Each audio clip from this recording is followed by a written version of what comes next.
महायुतीच्या सरकारची महत्त्वाकांक्षी अशी मुख्यमंत्री माझी लाडकी बहीण या योजनेअंतर्गत आज वचनपूर्तीचा हा दुसरा राज्यस्तरीय सोहळा आयोजित होत असताना ज्यांच्या संकल्पनेतून मुख्यमंत्री माझी लाडकी बहीण ही योजना साकारण्यात आली ते राज्याचे सन्माननीय मुख्यमंत्री एकनाथजी शिंदे साहेब व्यासपीठावर आवर्जून उपस्थित असणारे आम्हा सर्वांचेच मार्गदर्शक आदरणीय केंद्रीय मंत्री गडकरी साहेब, राज्याचे सन्माननीय उपमुख्यमंत्री आदरणीय देवेंद्रजी फडणवीस साहेब आणि राज्याचे उपमुख्यमंत्री व अर्थ व नियोजन मंत्री आदरणीय अजितदादा, व्यासपीठावर उपस्थित असणारे गिरीश महाजन साहेब, आत्राम बाबा, बावनकुळे साहेब, जयस्वालजी, सावरकरजी, मेघेजी, पारवेजी, आशिषजी देशमुख, विकासजी कुमारे, सुरेखाताई, उपस्थित सर्वच सन्मान्य मान्यवर, विभागाचे सन्मान्य सचिव, जिल्हाधिकारी, आयुक्त, सर्वच सन्मान्य अधिकारी, सन्मान्य पत्रकार आणि खऱ्या अर्थानं आपल्या या राज्याच्या 3 ज्येष्ठ लाडक्या भावांचे आभार मानण्यासाठी आणि त्यांच्या समोर आपला आनंद व्यक्त करण्यासाठी जमलेल्या माझ्या सर्वच माता भगिनींनो, मी राज्याचे मुख्यमंत्री आणि दोन्ही उपमुख्यमंत्र्यांचे आपल्या सगळ्या जणींच्या वतीने मनापासूनचे ऋण व्यक्त करते की खऱ्या अर्थानं आपल्याला सक्षम करणारी ही मुख्यमंत्री माझी लाडकी बहीण योजना या 3 भावांनी आपल्यासाठी आणली आणि खऱ्या अर्थानं आपल्या सख्या भावाच्या तोडीने जर आपला कोणी विचार केला असेल तर या आपल्या 3 लाडक्या भावांनी केला. म्हणून मी आपल्या सगळ्या जणींच्या वतीने आज त्यांचे मनापासूनचे ऋण व्यक्त करते.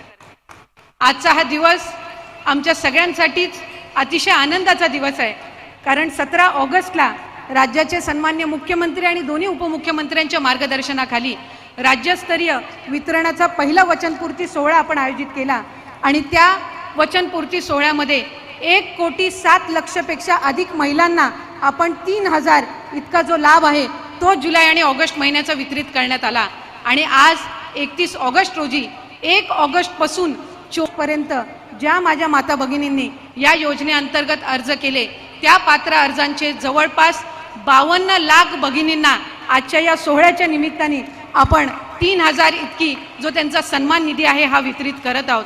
आणि खऱ्या अर्थानं 1,60,00,000पेक्षा अधिक लाभ देणारी ही पहिली योजना देशातली ठरलेली आहे.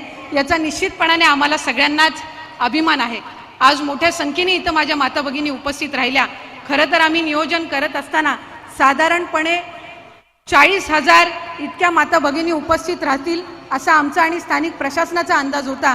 पण जी योजना आदरणीय मुख्यमंत्री महोदयांनी आणि दोन्ही उपमुख्यमंत्री महोदयांनी आपल्यासाठी आणलेली आहे त्याचा आनंद आणि उत्साह इतका आहे की आज या पटांगणासहित आणखीन 3 सभागृह आम्हाला ऐन वेळेला त्या ठिकाणी घ्यावे लागले आणि तिथं सुद्धा माता भगिनी आज उपस्थित राहिलेल्या आहेत. साधारणपणे 60,000पेक्षा अधिक माझ्या माता भगिनी आज या 3 लाडक्या भावांचे आभार आणि त्यांच्या समोर आनंद व्यक्त करण्यासाठी आलेले आहेत. आणि म्हणूनच खऱ्या अर्थानं पुढच्या कालावधीमध्ये सुद्धा आणखीन 1 कोटीचं उद्दिष्ट हे आपण त्यानिमित्ताने ठेवलेलं आहे आणि सप्टेंबर महिन्यातले अर्ज सुद्धा आम्हाला प्राप्त व्हायला सुरुवात झालेली आहे. आणि जे उद्दिष्ट आपण महायुतीच्या सरकारने ठेवलेलं आहे की आपल्याला 2.5 कोटी महिलांना सक्षम करायचं आहे, तो 2.5 कोटीचा टप्पा हा लवकरात लवकरच आपल्यामार्फत त्या ठिकाणी पार केला जाणार आहे. याचा एक विशेष आनंद त्यानिमित्ताने आहे. अनेकींचे आम्ही मतं जाणून घेतली, बऱ्याच जणींनी आमच्याकडे आनंद व्यक्त केला.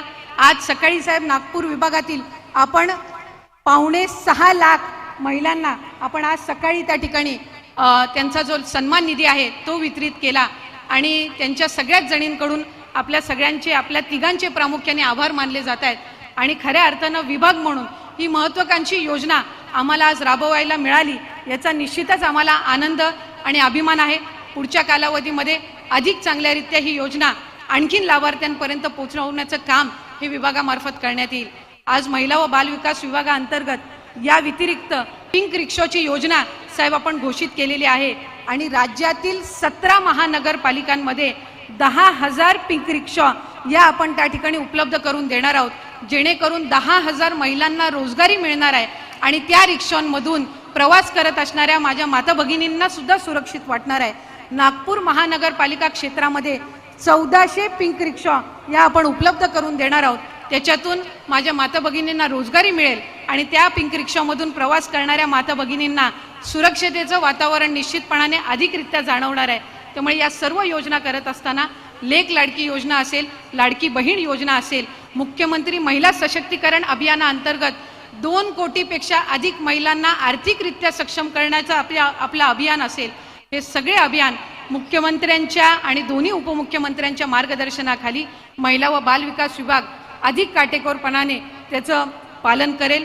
अनेक जण यावर टीका करत आहेत, पण जे टीका करणारे आहेत ते सुद्धा आपल्या नावाने नाही तर स्वतःच्या नावाने बॅनर लावून तिथं फॉर्म भरतायत.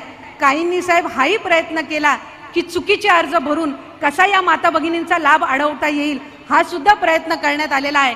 पण आम्ही विभाग म्हणून हा निर्णय घेतलेला आहे की जे काही 50,000 फॉर्म रिजेक्ट झालेले आहेत यांना सुद्धा पुन्हा फॉर्म भरण्याची संधी ही आपण सप्टेंबर महिन्यामध्ये देणार आहोत. त्यामुळे कोणीही या योजनेअंतर्गत लाभापासून वंचित राहणार नाही, हा प्रयत्न विभाग म्हणून करत आहोत.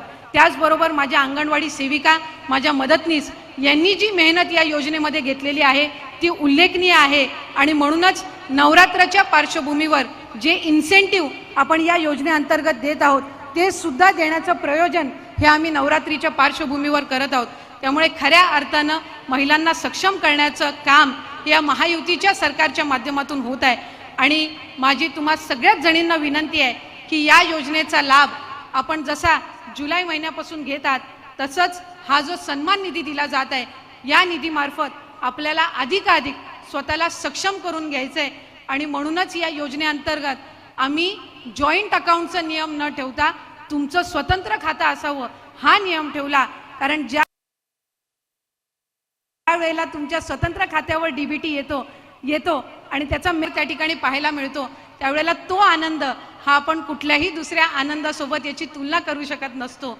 म्हणूनच हा आनंद देणाऱ्या आपल्या तिन्ही लाडक्या भावांना आपल्या सर्वांच्याच वतीने आपण पुन्हा एकदा शुभेच्छा त्यानिमित्ताने देऊया.